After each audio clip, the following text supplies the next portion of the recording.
Ojo de Dios, or Eye of the God, is a simple weaving made across 2 sticks, and what you decide to do with them, how you decide to display them, is totally up to you.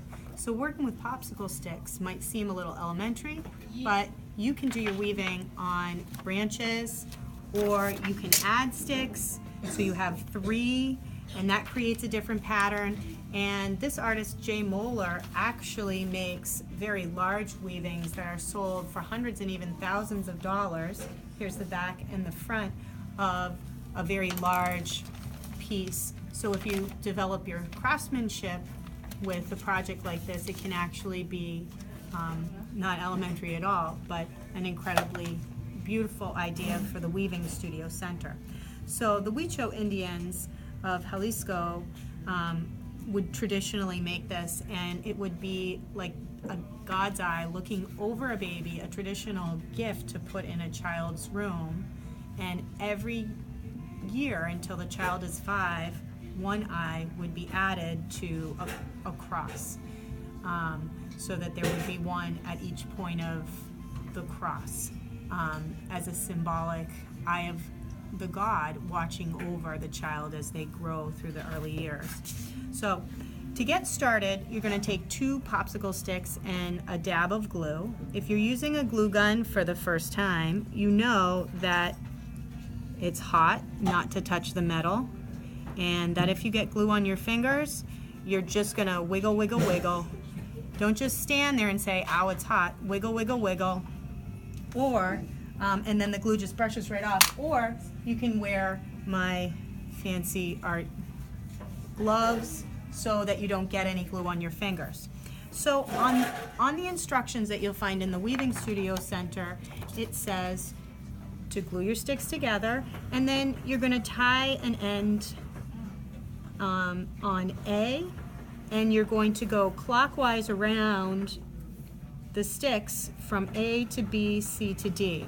So I'm going to label A over here, B, C, D, and I've selected some colors. The more you plan in any artwork, the better your work's going to turn out.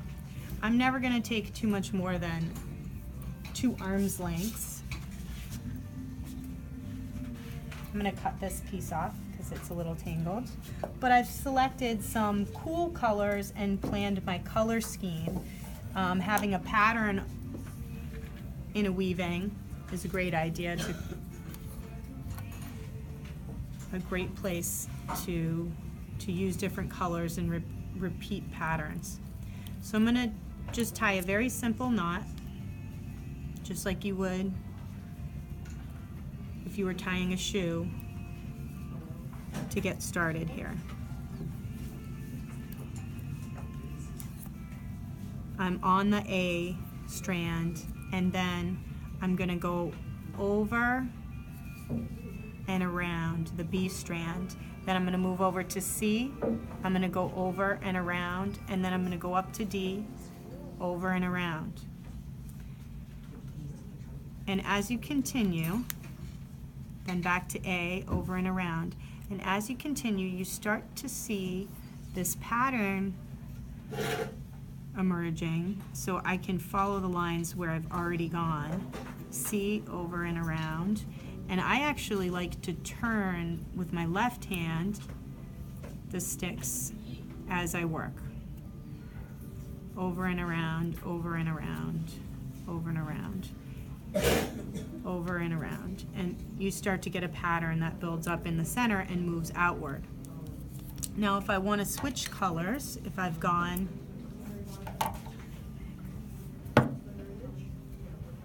if I've used up my blue and I'm ready to switch colors, I can line up 2 pieces, make a loop,